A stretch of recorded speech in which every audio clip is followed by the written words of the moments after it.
We were spending a leisurely evening at a dinner party hosted by acquaintances.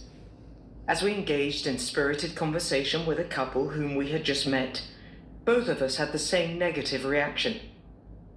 Whenever we would bring up a potential topic for discussion or put forward a unique fact about ourselves, for example, the fact that we once lived in Germany for more than 4 years with small children, they would give a perfunctory nod, and then they immediately launched into a passionate monologue about how they, too, had had a similar experience.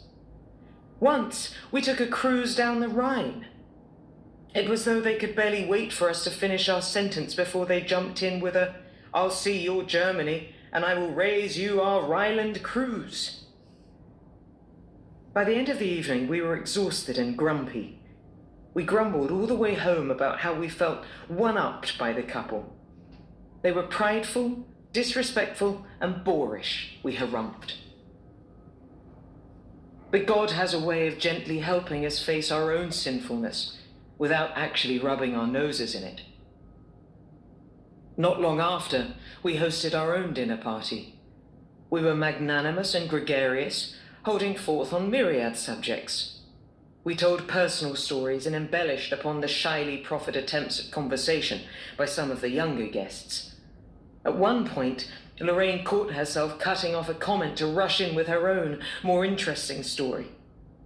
Suddenly, as though the Holy Spirit shined a laser beam spotlight on the moment, she realized she was exhibiting the very same behavior she and Art had recently so deeply resented.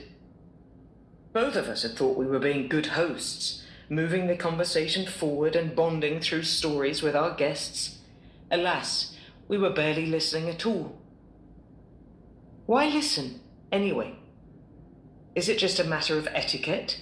An Emily Post rule for social interaction? Do we listen to be polite, pausing for a discreet moment while waiting for our turn to speak?